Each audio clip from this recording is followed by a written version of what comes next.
নমস্কার বন্ধুরা, নব রান্নাঘরে একটা নতুন রেসিপিতে তোমাদের সবাইকে অনেক অনেক স্বাগত। আজকে একটা রাইসের একটু অন্যরকম একটা আইটেম বানাচ্ছিলাম, তাই ভাবলাম তোমাদের সাথেও শেয়ার করি। আর খুবই ইজি আর চটজলদি হয়ে যাবে। রাইসটা আমি করে নিয়েছি, বাকি প্রসেসটা তোমাদের দেখাচ্ছি। তেল গরম হয়ে গেছে, একটা প্রথমে অমলেট ভেজে নেব। খুব পাতলা করেই করব।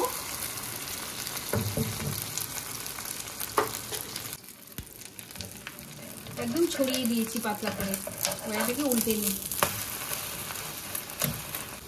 এতটা পাতলা উল্টাতে ভয়ই পাচ্ছিলাম, কি জানি ঠিকঠাক উল্টাবে তো। যাই হোক, ঠিকঠাক উল্টানো গেছে। অমলেটটা হয়ে গেছে, রোল করে নিয়েছি, এবার নামিয়ে নিচ্ছি।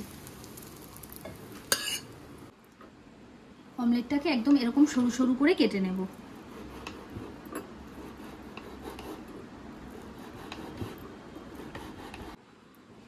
এরকম লম্বা লম্বা করে অমলেটটাকে কিন্তু আমি কেটে নিয়েছি একদম সরু সরু স্ট্রিপে। ফ্রাইং প্যানে তেল দিয়ে দিয়েছি, তেল গরম হয়ে গেছে। এবারে স্লাইস করে কেটে রাখা পেঁয়াজটা দিয়ে দিচ্ছি।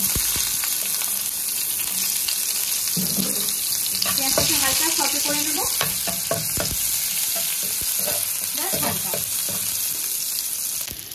এবারে দিয়ে দিচ্ছি একদম সরু সরু লম্বা করে কেটে রাখা ক্যাপসিকাম।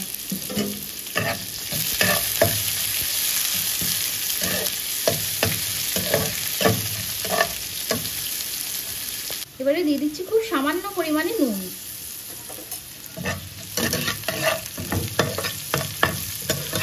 পেঁয়াজ আর ক্যাপসিকামটা ভাজাই হয়ে গেছে, এর থেকে বেশি আর ভাজবো না। এবার দিয়ে দিচ্ছি রাইসটা।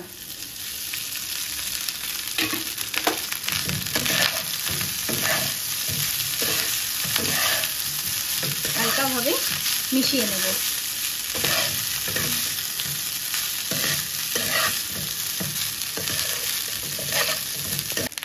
এবারে দিয়ে দিচ্ছি গোলমরিচের গুঁড়ো,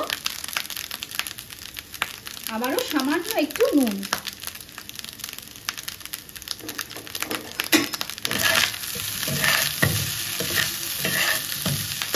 হালকা হাতে মেশাতে হবে, নাহলে চালগুলো ভেঙে যেতে পারে।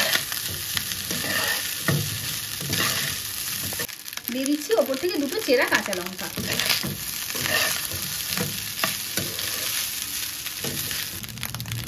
এবার যে অমলেটটা ভেজে কেটে রেখেছিলাম সেটাকে দিয়ে দিচ্ছি।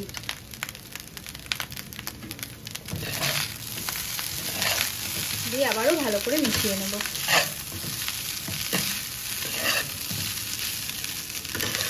রাইস কিন্তু একদম তৈরি। চলো এবার সার্ভ করার পালা। দেখলে তো কিছুই লাগছে না, কিন্তু কি চটজলদি একটা এরকম অসাধারণ রেসিপি আমরা তৈরি করে নিতে পারছি। যে কোনো চাইনিজ আইটেমের সাথে এটা খুবই ভালো লাগবে, যেমন ড্রাই চিলি চিকেন হলে বেশি ভালো। আর আমি আজকে এটা কিসের সাথে পেয়ার করছি তোমাদেরকে এক্ষুনি দেখাচ্ছি। এই দেখো, আমি আজকে কুংপাও চিকেনের সাথে এই ক্যাপসিকাম রাইসটাকে পেয়ার করছি। দেখো, গ্রেভি আইটেমের সাথে তো আমরা ফ্রাইড রাইস, জিরা রাইস অনেক কিছু খেয়ে থাকি, কিন্তু আমি বলবো স্পেশালি এই যে ড্রাই আইটেমগুলো হয় না, যেমন কুংপাও চিকেনটা, এটা ড্রাই। এটা যেরকম তোমার নুডলসের সাথে ভালো লাগে, সেরকম এই রাইসটার সাথেও ভালো লাগে। একটা কোনো রাইস তো দরকার যেটা ড্রাই আইটেম দিয়ে খাওয়া যায়, এইটা হলো সেই রাইসটা। অবশ্যই একবার ট্রাই করো আর আমাকে জানিও।